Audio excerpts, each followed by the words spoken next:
আজ গৌরাঙ্গ হয়েছেন নদিয়ায়।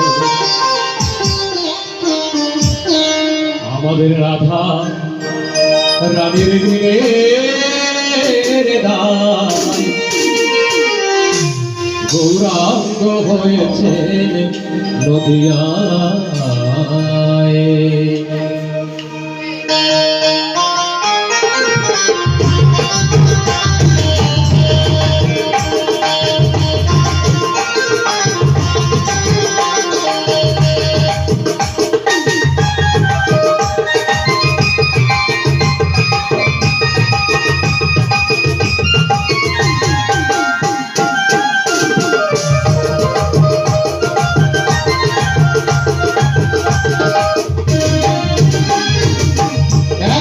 বাঁশির সুরে বৃন্দাবনে, একদিন বাঁশির সুরে বৃন্দাবনে ওই প্রভু জানো গৌরাঙ্গ হয়েছেন নদিয়ায়।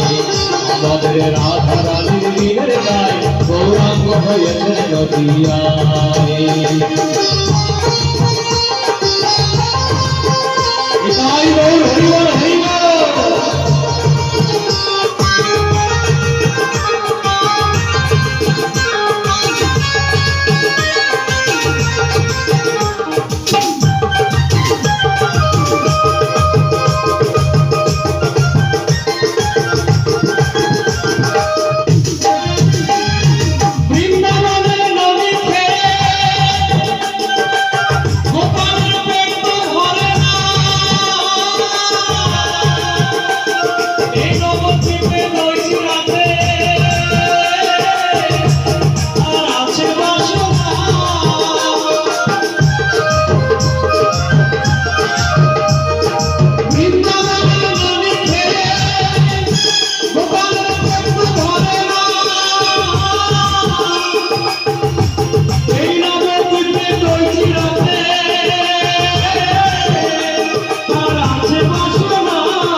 যিনি গোটা বিশ্ব ব্রহ্মাণ্ডের মালিক, তিনি তো ব্রজবাসীদের ঘরে এক ফোঁটা ননি খেয়েছেন। আর অমনি ব্রজবাসীরা এসে যশোদাকে নালিশ করলেন, যশোদে দেখ দেখ তোর গোপাল আমাদের ননি খেয়েছে তো খেয়েছেই, ওই হাড়িটিকেও ভেঙে দিয়েছে, দইয়ের হাড়িটাও ভেঙে দিয়েছে। মা যশোদা গোপালকে প্রতিবেশীদের নালিশ শুনে বিরক্ত হয়ে পিসমোড়া বান দিয়ে ওই উদুখলের করে অর্জুন গাছের ফাঁকায় ঢুকিয়ে দিয়েছেন। গোপালের খুব কষ্ট হচ্ছে, আরে আমি বিশ্ব ব্রহ্মাণ্ডের মালিক, আমাকে তুমি বেঁধে রেখেছ, একটু ননি তো খেয়েছি, এমন কিছু তো খাইনি। আমি তো খাইনি, আমাকে ডেকেছে ব্রজগোপীরা, ননির পসরা সাজিয়ে হা গোবিন্দ করে ডেকেছে। আমি তো আর থাকতে পারি না। ব্রজগোপীরা তো জানতেন না যে বালগোপাল কৃষ্ণই বাসুদেব শ্রীকৃষ্ণ। তারা তো পসরা সাজিয়ে কৃষ্ণকে ডাকতেন। আর বালগোপালকে থাকতে পারে? সে তো যাবেই ওই ননি খেতে। কিন্তু তথাপি মা তাকে বিস্ফোরা গাছ দিলেন। গোপালের মনে দুঃখ হলো, খাবো না তেরে ননি, আমি নবদ্বীপে গিয়ে দই চিড়া ভিক্ষা করে খাবো, এই ননি খাবো না। তাই কি বলছে, বৃন্দাবনের ননি খেয়ে গোপালের পেট ভরে না, এই নবদ্বীপে দই চিড়াতে তার আছে বাসনা। সামান্য ননির জন্য নন্দরানী, সামান্য ননির জন্য নন্দরানী গোপালকে বেঁধেছিল বৃন্দরায়। আজ গৌরাঙ্গ হয়েছে নদিয়ায়।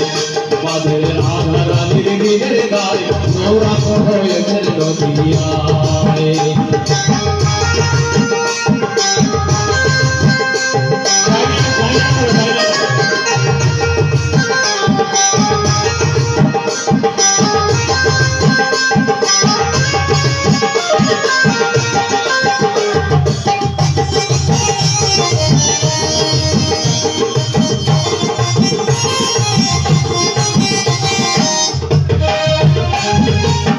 বসেছিল কানায়ার গলায়,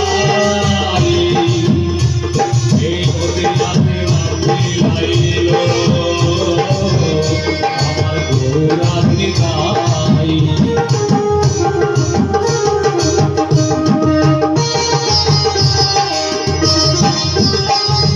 বসেছিল কানায়ার গলায়, এই নদীর রাতে নাম মিলাইল আমার গৌরার নিতাই। কত পাপি পাপি পড়ে গেল, কত পাপি পাপি পড়ে গেল, রত্ন যে জগাই বাধাই।